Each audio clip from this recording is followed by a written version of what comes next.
Ya, halo Tribuners, selamat sore semuanya. Kembali lagi nih sama kita ya di sini di acara B2B. Nah, hari ini kita kedatangan tamu spesial dan narasumber spesial juga tentunya. Di sini udah ada Kak Tiara. Halo Kak Tiara. Aku Rina Kak namanya. Siapa Kak? Rina. Oh Rina. Aira itu nama anak. Oh. Jadi dapur Aira itu ngambil dari nama anak. Oh gitu. Halo. Oke, Kak Rina ya Kak? Iya. Nah, Karina, hari ini kita bakalan ngobrol ya tentang bisnisnya yang sedang Karina jalani nih, bisnis kuliner ya Kak ya, dapur Aira ini gitu kan. Yang mana tadi kata Karina sendiri dapur Aira itu diambil dari nama anaknya. Nah mungkin Tribuners di rumah itu pengen tahu Kak, sebenarnya perjalanan Karina ini seperti apa, kok bisa terjun ke dunia kuliner pada akhirnya gitu, bisa nggak Kak diceritakan dengan kita semua gitu? Oke, jadi dapur Aira itu awalnya banget itu tahun 2014-2015, lebih ke kayak jualan cemilan gitu dari mobil gitu-gitu ya, kayak di tempat-tempat umum. Nah, terus dilanjutin lagi catering diet. Nah, sampai 2016 itu ketemulah ini lebih banyak tuh buat cemilan sendiri di rumah untuk makan anak, sebenarnya untuk snack anak di rumah biar lebih sehat ya. Jadi lagi suka, awalnya tuh belum konsisten sih, lagi suka buat spaghetti, jualan spaghetti, lagi suka buat puding, jualan puding, terus sampai akhirnya nyoba-nyoba di dimsum. Nah, kalau buat cemilan di rumah itu kan nggak bisa buat dikit ya, terus pasti ada lebihnya gitu. Akhirnya dicoba di packing, terus dicoba dibawa ke kantor, dijualin di kantor, ditawarin ke teman-teman kantor kayak gitu kan. Terus ya untuk kualitas yang buat konsumsi sendiri ya, buat konsumsi keluarga sendiri untuk dimakan anak, otomatis pengennya sih yang premium ya, yang premium quality, yang rasanya enak tapi sehat gitu, karena untuk dimakan anak sendiri kan. Nah, terus awal-awal tuh untuk nawarin ke teman-teman sendiri pun sulit, karena kan harganya nggak kejangkau tuh, termasuk harganya tinggi tuh awalnya dimsum tuh. Di saat orang lain tahun 2016 tuh dimsum tuh rata-rata 10.003. Nah, aku tuh jualnya 15.003 dengan ukuran size yang besar dan kualitasnya yang premium dan homemade sih, bukan produksi pabrikan yang kita ambil dari pabrik terus kita masak ulang gitu, karena benar-benar homemade buat sendiri dan resepnya resep sendiri Kak. Nah, terus sampai teman-teman sendiri pun ada yang mahal banget dimsum lo, udah ngalah-ngalahin harga dimsum di mall katanya gitu kan, awalnya gitu. Pertama sempat nggak pede, tapi ya cobalah dijalanin aja, udah dipikirin tuh caranya, apa harus nurunin kualitas untuk biar harganya terjangkau gitu kan. Tapi pas dipikir-pikir lagi, kalau kayak gitu banyak dong kompetitornya, maksudnya yang setara tuh banyak. Nah, sedangkan kalau kita mau masuk ke pasarnya dapat, itu kita harus buat sesuatu tuh yang beda gitu kan. Jadi bertahanlah dengan kualitas premium dan harga yang kata orang mahal itu awalnya. Sampai ada prosesnya, sempat titip-titip konsinyasi biar bisa lebih dikenal orang. Jadi dititip di toko oleh-oleh, di toko roti, terus lewat rumah makan. Dulu ada Aka, dulu sempat titip di Aka, beberapa cabang Aka, terus toko-toko roti kayak gitu, terus sama toko oleh-oleh Yen sempat dititip di situ. Nah, tapi kan kalau konsinyasi itu resikonya ada barang sisa Kak. Nah barang sisanya itu yang tiap malam harus diambil dan itu nggak bisa dijual untuk besoknya, pasti kan nggak fresh lagi. Akhirnya kita bagiin di jalan tuh sisa-sisanya kayak gitu. Terus sempat naik turun pasti kan, karena kan sambil kerja nih Kak, sambil kerja yang tadinya itu cuman sampingan aja ya buat kuliner kayak gitu kan, lagi ada waktu senggang, weekend, libur buat stok makanan anak, terus bisa dijualin kan gitu. Nah terus pasang surutnya pasti ada naik turun. Nah pernah jualan juga buat booth, terus jualan di stadion Pahlawan. Tapi kan aku tuh kemana-mana tuh bawa anak. Kalau bawa anak kemana-mana tuh otomatis kan ada kesulitan, pasti anak tuh harus tidur di jalan, tidur di mobil kayak gitu kan ya Kak. Sampai ya udahlah mutusin, ya udahlah iseng aja jual dari rumah aja, jual dari rumah, tapi masih nggak permanen tuh, kalau lagi ada waktu aja. Terus akhirnya pas pandemi kemarin sempat fokus, karena banyak waktu luang kan, kita WFH tuh selang-seling waktunya kerjanya, akhirnya difokusin, terus di support sama media sosial, terus dibantu sama teman-teman selebgram untuk promo gitu-gitu, akhirnya sampai dikenal orang lah nama dimsum sambal mercon dapur Aira itu. Terus akhirnya sampai suatu ketika tuh, karena kan biasanya kita penjualan untuk luar daerah tuh via Justip, jadi ada teman-teman dari luar daerah tuh yang biasanya beli dimsum itu PO via Justip. Terus karena teman-teman sendiri tiba-tiba datang dan ngajakin kerjasama, gimana dong kalau buka cabang di Pringsewu awalnya. Nah jadi cabang pertamanya tuh Pringsewu Kak. Terus akhirnya dipikirin tuh, oh gimana ya, dari coba buat kemitraan gitu kan. Akhirnya dipikirin semalaman tuh kan, mungkin nggak ya buat kemitraan, mulainya harus dari mana ya gitu kan. Terus karena teman sendiri jadi kita bisa saling sharing ya. Terus yakin Kak mau buka di sana? Yakin, kata si partnernya kan. Terus ya udah deh dicoba. Nah cobalah pertama buka cabang pertama outlet dimsum sambal mercon itu di Pringsewu. Terus cabang keduanya lagi teman sendiri juga tuh buka di Metro. Selanjutnya terus akhirnya si yang biasa Justip nih yang dari Kalianda nanya kan, Kak ini udah bisa di franchise, udah bisa dibuka cabang, aku mau dong coba di Kalianda.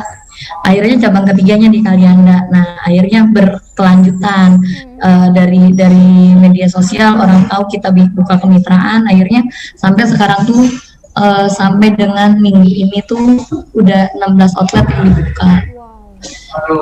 Gitu Kak. Dan yang udah keep sampai dengan awal Agustus itu udah ada 25 outlet. Jadi masih ada sekitar 8 atau 9 lagi yang bakal opening sampai dengan awal Agustus. Keren. Berarti memang awalnya itu memang sudah ada hobi tersendiri gitu ya Kak, masak atau dan lain sebagainya tuh, kayak buat gitu ya Kak ya? Iya, suka buat nyoba-nyoba aja sih, nyoba-nyoba. Terus suka ikut kursus-kursus masak juga, tapi kebetulan kalau untuk dimsum memang nggak kursus ya, memang resep sendiri. Dan tuh lebih seneng buat cemilan untuk keluarga sendiri sih, lebih buat anak-anak ya. Oh berarti memang dimsum ini benar-benar Kakak yang buat sendiri gitu ya Kak ya, dengan resep khusus? Resepnya resep kita sendiri. Dan sambalnya kan, memang dari kalau memang dimsum itu yang saya tahu, kalau dimsum itu rasa mungkin boleh sama gitu, tapi yang membedakan itu adalah dari sambalnya ya. Nah ini beda sambalnya, bukan itu tadi ya Kak ya? Jadi kan lidah kita di Lampung ya, Sumatera lah terutama kan. Sumatera itu kan doyannya yang apa ya, pekat ya, untuk bumbu tuh pekat. Terus doyan yang pedas, Doyannya pedas, asinnya, ya bener. gurihnya gitu kan ya. Combine itu, terus punya pikiran aja. Kemarin kan sempet booming seblak. Terus aku pikir di Lampung tuh buat makanan apa aja yang pedas pasti booming. Iya. Terus apa ya yang bisa buat beda gitu kan. Aku pikirin tuh yang masuk lidahnya. Sementara kan kalau dimsum itu lebih ke oriental ya, rasanya asam manis gitu ya Kak ya. Nah, terus apa sih yang bisa buat beda yang ini bisa ditawarin loh ke masyarakat gitu loh. Ada produk baru walaupun sama-sama dimsum tapi ini beda loh dengan dimsum yang lain gitu loh. Nah, akhirnya coba deh buat sambelnya itu yang cocolannya itu yang pedas. Jadi masuk ya untuk Masuk ke lidah. di pasar gitu loh. Ini tuh beda gitu loh, produknya beda gitu loh. Jadi nggak ada tawaran lagi, dimsum sama aja. Iya, Oh, di situ juga dimsum. Nah, tapi kan dimsumnya Dapur Aira itu beda, itu yang buat ininya sih Kak. Jadi memang dari kakaknya sendiri tuh pengen buat sesuatu yang beda dan yang membranding bahwasanya ini dimsum beda gitu. Ini punya Dapur Aira gitu ya. Iya, jadi kayak ciri khas gitu aja lah Ciri khas, kalau. benar-benar. Karena memang kalau bisnis itu kita harus punya ciri khasnya tersendiri ya Kak ya. Kalau untuk biar kita bisa tetap berdiri gitu ya. Iya. Untuk melakukan apa namanya buat kayak gini itu ada skill khusus nggak sih Kak yang Kakak perlu untuk bergelut di dunia bisnis ini sendiri gitu? Ada tips kayak kan biasanya pengusaha itu ada skill khususnya, ataukah kalau mungkin kakak tadi bisa kita lihat gitu dia ulet dalam masak atau gimana gitu Kak? Oh gitu. Kalau skill khusus aku tuh sebenarnya gini, kalau kayak dimsumnya sendiri, dimsum itu lebih ke resep bukan teknik ya. Jadi apa komposisi di dalamnya itu mempengaruhi rasa. Nah, terus kalau di akunya sendiri Kak, jadi aku punya resep dimsum. Tapi aku selalu ikut lagi pelatihan kelas dimsum di tempat lain untuk perbandingan kayak gitu. Apa sih yang bisa diambil gitu kan? Oh, ada teknik apa sih yang beda gitu loh. Jadi kalau kataku sih, kalau untuk bisnis kuliner tuh selalu gali ilmu. Jadi nggak kepentok sama terlalu gimana sih? Kepentok sama terlalu apa ya, kaku dengan gue punya resep ini gitu, terus nggak mau belajar sama yang lebih baik kayak gitu loh Kak. Jadi memang kita harus terus belajar juga sih ya. Iya. Oke. Tadi si dimsum sambal mercon ini sampai dengan sekarang ini kata kakak sudah memiliki berapa outlet Kak? 16 outlet yang udah opening sampai kemarin tuh di Jatimulyo tuh outlet ke-16 Kak. Nah itu selain pemasaran melalui online dan outlet itu tadi, ada nggak sih Kak pemasaran khusus yang membuat si dimsum sambal mercon ini bisa langsung booming digemari oleh masyarakat yang khususnya di Bandar Lampung ini gitu? Oh iya, jadi gini Kak, kalau sekarang kan dunianya memang sosial media gitu ya. Terus kalau kita terlalu gimana, menurutku kayak pakai jasanya endorsement, terus kerjasama dengan orang-orang yang memang sudah punya icon di Lampung gitu ya, kayak itu sih membantu Kak. Karena kan kalau misalnya orang terlalu pede nih, orang udah tahu Dapur Aira gitu kan, tapi kan konsumen yang udah ada di Dapur Aira ya mungkin nggak harus selalu ditambah gitu loh, harus ada konsumen baru. Jadi setiap hari itu aku bilang harus selalu ada konsumen baru. Nah, dan media dapat konsumen baru itu dari icon-icon orang-orang yang punya nama lah ya di Lampung, kayak pakai jasa selebgram atau mua dan itu membantu sih memang kalau menurutku untuk media promosi Kak. Seperti endorse gitu ya Kak ya? Iya, endorsement lewat akun nggak bisa foodies dipungkiri gitu banget kan. gitu. Kita hidup di zaman yang mana media itu menjadi salah satu media paling utama dalam pemasaran gitu. Bahkan zaman sekarang itu banyak sekali UMKM, pengusaha-pengusaha yang belum mempunyai outlet, tapi produknya udah terkenal duluan karena dia pemasarannya itu tadi yang luar biasa. Iya, benar.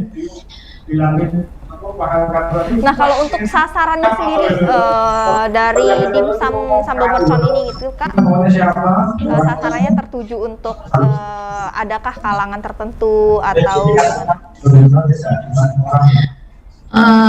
sasaran dari segi umur sih menurutku konsumennya dari pelajar pun, anak SD pun udah ada gitu yang jadi konsumen tetapnya Dapur Ira gitu kan ya. kepedesan gitu sama Nah itu kan di sambal, nah yang jadi masalah di sambal ya kayak. Nah anak kecil pun bisa makan. Terus bahkan aku tuh ada konsumen ibu-ibu yang bilang, Mbak ini dijadiin lauk makan anakku.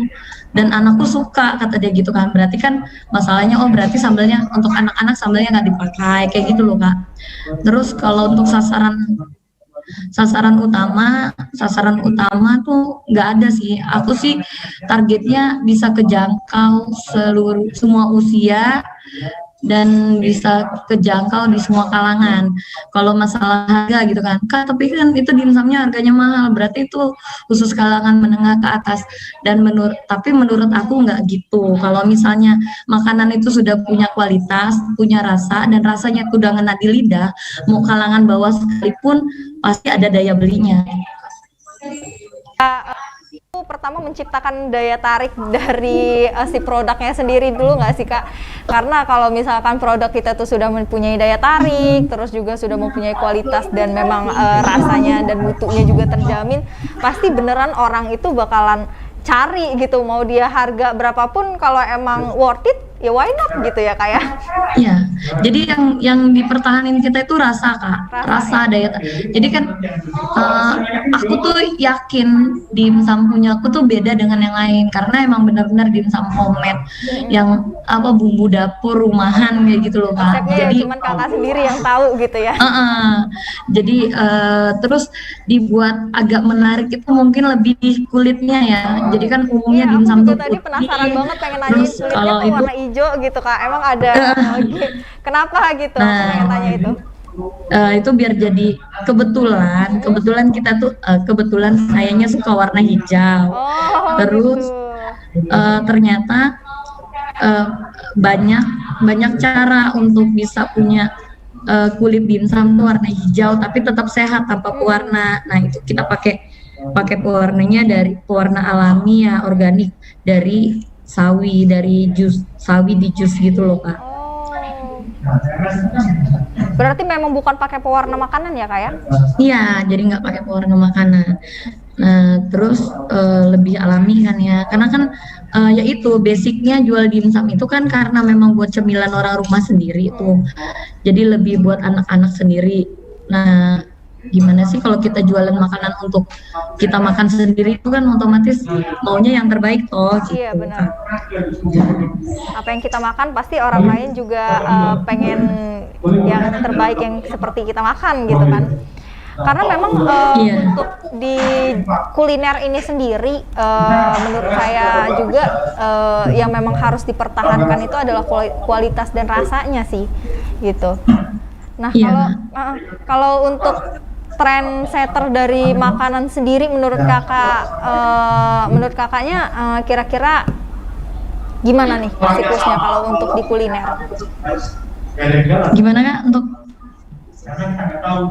untuk bisa diulang terkait di kuliner ini ada nggak sih trennya sendiri gitu dan cara kakak untuk mengatasi kayak misalkan sekarang nih gitu kita lagi gencar-gencarnya gitu orang pada jualan dimsum semua nih kalau misalkan udah pada tahu kan dimsum sambal mercon nih enak gitu kan ya, orang pasti berlomba-lomba pada ada yang buat juga, ada yang jual juga gitu kan, pastinya dengan rasa dan resep yang beda gitu kan.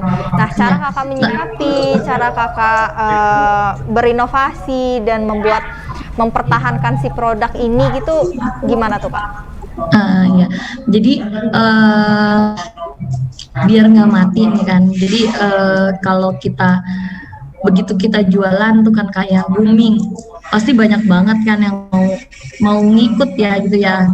Eh, tapi untuk ngikutin perkembangannya sendiri kita harus punya inovasi kan Kak, maksudnya.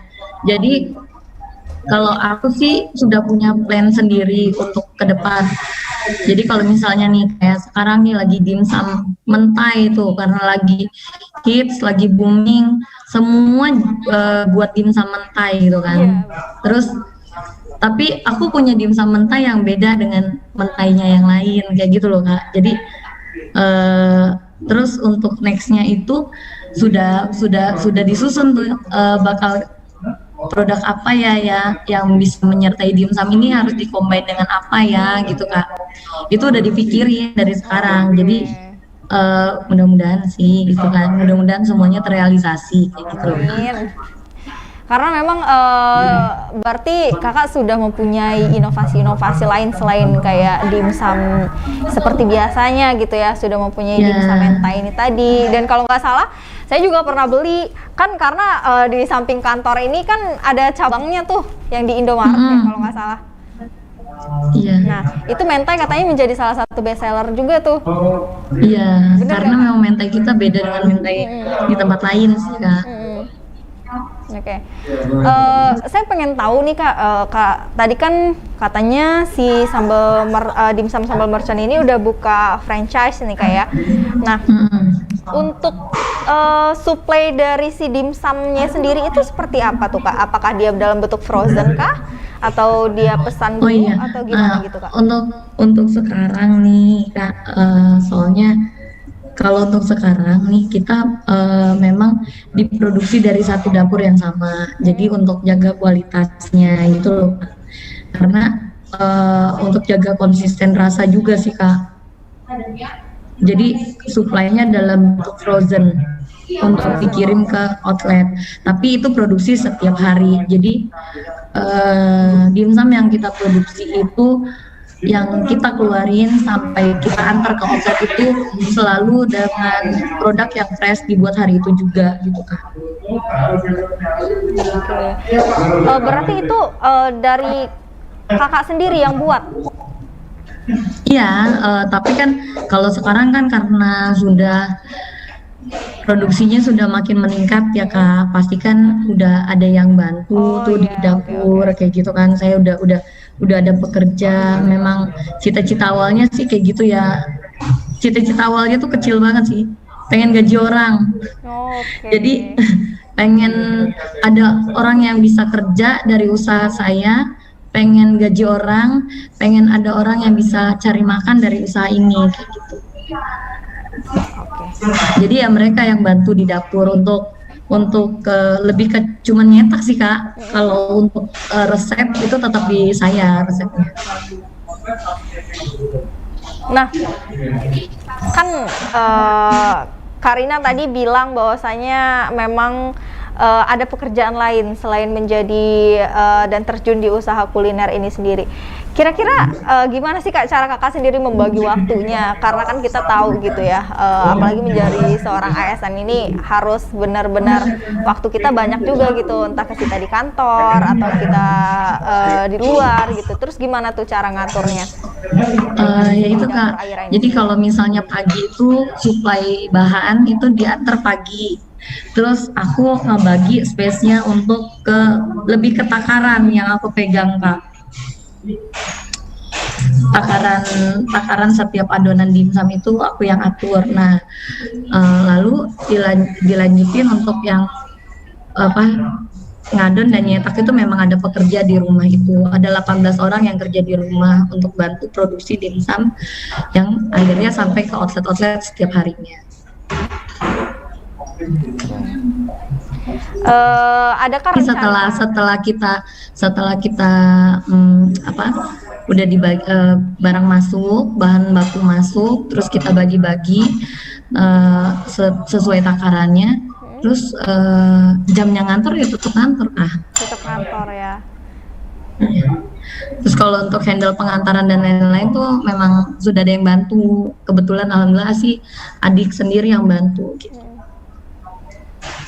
Berarti memang pekerjaan dan di bisnis kuliner ini tidak mengganggu ya kayak.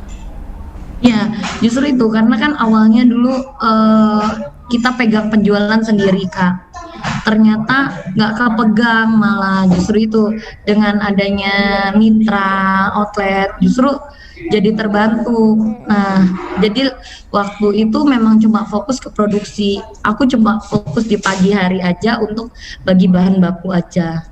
Kayak gitu. Selanjutnya untuk penjualan kan outlet masing-masing yang berjalan. Produksi memang udah ada yang bantu di dapur kayak gitu kan untuk produksi. Jadi kerjaan tetap fokus tapi bisnisnya jalan kayak gitu. Keren banget sih. Karina ada nggak sih kayak pikiran bisa semeledak ini, bisa semelejit ini si dimsum sambal mercon ini, ada nggak pikiran sebelumnya gitu? Sebenarnya tadinya tuh banyak berhayalnya, cuma dimulai dari hayalan Kak. Di hayalan ini kita waktu itu awalnya itu 1.000 sampai 2.000 piece per hari, dan itu campur nggak kepegang. Jadi sama temen tuh cuman berhayal aja. Ini sebenarnya kalau digedein bisnis ini bisa gede loh. Iya, tapi masih belum ketemu jalannya gimana gitu kan. Kalau buka cabang, jadi berhayal itu bisa buka cabang di luar Lampung. Berhayal aja dulu gitu kan. Cuman kita tuh belum tahu nih mau mulainya dari mana gitu. Mau mulai ngerintisnya tuh harus dari mana. Nah, sampai ya itu akhirnya ketemu temen yang ngajak bermitra buka di Beringin Sewu itu. Ternyata tuh jalan awal untuk buka ke semua cabang sampai dapur Aira itu punya beberapa cabang. Oh, itu kayak gitu. Terus meledak atau enggaknya, meledaknya itu benar-benar di luar prediksi. Waktu itu kan bulan Maret Kak untuk awal opening outlet pertama di Beringin Sewu. Nah, terus itu sambil bercanda sih, bercandanya itu kayak opening yang outlet yang kedua, terus teman-teman kan pada bercanda tuh ya, ayo dong makan-makan kan udah opening outlet, terus itu sambil bercanda aja, iya nanti kalau udah 10 ya outletnya ya gitu. Nah itu masih bercandaan, nggak kepikir ternyata lebih dari ekspektasi, lebih dari 10 outlet yang dibayangkan kayak gitu. Dan itu semua berjalan aja sih Kak, begitu buka outlet yang kedua, ketiga, mereka punya relasi, akhirnya temennya lagi buka di daerah yang lainnya lagi, ya itu berjalan dengan sendiri gitu. Karena memang semuanya itu nggak apa-apa sih, kita berawal dari hayalan aja dulu kan, karena kita nggak pernah tahu tapi jalan Allah kayak mana ya kayak. Iya, jadi awalnya tuh semuanya tuh hayalan, terus tapi memang, jadi kalau ngobrol bercanda sama teman itu, cita-cita gue tuh cuma satu, pengen bisa gaji orang aja. Bisa gaji orang aja, ada 1-2 orang yang bisa kerja, bisa digaji, bisa ngasih orang hidup dari situ gitu kan, dia bisa bantu gue tapi dia bisa hidup dari situ, jadi usaha gue tuh bermanfaat gitu doang sih awalnya cita-citanya. Tapi memang Karina hebat banget loh, karena menjalankan suatu bisnis itu nggak gampang, jadi perlu ketekunan dan keuletan juga, yang mana nggak semua orang itu bisa fokus dengan satu itu. Tapi Karina bisa fokus kedua-duanya gitu. Pekerjaan kantor tetap jalan, bisnis kuliner juga tetap jalan gitu.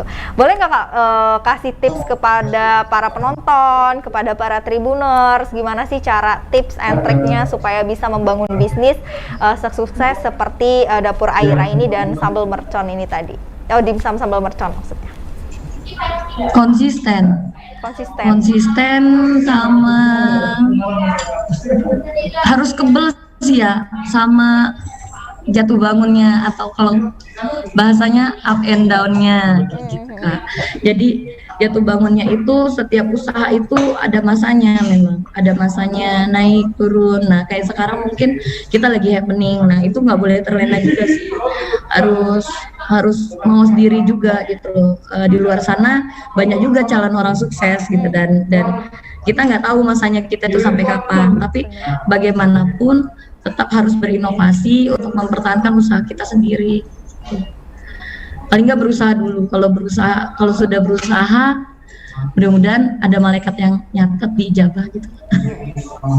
Karena kadang tuh banyak sih Kak pengen gitu kan kayak Tribuners mungkin di luar sana itu yang pengen loh jadi seorang pebisnis, pengen ini segala macam, tapi belum ketemu gitu passionnya di mana, jalannya di mana, itu gimana gitu. Itu kan juga sulit ya Kak ya kalau kita mau menjadi seorang pebisnis, mau terjun ke dunia ini, tapi kitanya belum tahu gitu, maksudnya kira-kira langkah gue ini mau kemana gitu ya. Kalau Kak Tiara kan, Karina kan masih jelas gitu bisa masak, berarti ngembangnya di dunia bisnis kuliner gitu. Jadi lebih banyak baca diri sih. Baca diri itu dalam artian kemampuan kita itu apa, yang punya potensi gitu loh. Terus baca lingkungan kita itu pasarnya apa gitu loh. Kalau orang yang senang fashion, mungkin lingkungannya fashion, mungkin terjunnya ke dunia fashion, pasti jalan gitu kan ya. Tapi kalau lingkungannya memang kayak aku kan sudah ibu rumah tangga ya, punya anak-anak gitu kan, otomatis sasarannya kan ibu rumah. Terus hobiku apa? Hobiku masak. Nah, kalau masak itu dijadiin hobi yang menghasilkan, kenapa enggak? Dan toh sasarannya pun sama-sama ibu-ibu rumah tangga yang mungkin butuh stok makanan untuk makanan sehat untuk anak-anaknya gitu. Karena memang benar juga sih, memulai suatu bisnis itu paling enak itu adalah yang menjalani yang sesuai dengan hobi kita gitu. Ya, baca hobinya, baca potensi diri dan baca lingkungan. Potensi kita itu bisa nggak dibawa ke lingkungan kita. Kalaupun bisa match gitu kan, potensi diri kita dibawa ke lingkungan yang tepat gitu kan, insya Allah berkembang sih Kak. Oke, para Tribuners dan penonton semuanya, tadi kita sudah membahas, kita juga udah ngobrol-ngobrol banyak banget nih tentang dapur Aira, tentang dimsum sambal mercon, awalnya seperti apa, bisnisnya sebenarnya ada apa aja, sudah berapa outlet gitu. Karena suatu pencapaian itu pasti, benar kata Karina, nggak terluput dari jatuh bangunnya kita gitu. Jadi untuk Tribuners semua yang mau menjadi seorang pebisnis, entah itu bisnis di dunia fashion, kuliner, ataupun yang lainnya sesuai dengan passionnya, itu kita harus tekun, harus ulet, juga harus konsisten, dan juga kita bisa membaca diri kita sendiri bahwasanya kira-kira gue cocoknya di mana gitu. Ya Karina? Terima kasih banyak Karina sudah menyempatkan waktunya untuk ngobrol sama kita di B2B di sini. Semoga Karina bisa memotivasi banyak sekali masyarakat-masyarakat yang menonton ini. Semoga ilmunya yang Karina berikan, yang Karina sharing pada hari ini itu bisa bermanfaat untuk kita semua gitu. Amin. Makasih Kak, makasih untuk Tribun Lampung udah diliput dapur Airanya. Mudah-mudahan dengan ini jadi media juga untuk dapur Aira bisa lebih dikenal lagi sama masyarakat Lampung. Amin, amin. Terima kasih banyak Karina. Terima kasih untuk Tribuners yang sudah menonton dan menyaksikan kita sampai dengan sekarang. Saya Cenul pamit undur diri. Wassalamualaikum warahmatullahi wabarakatuh.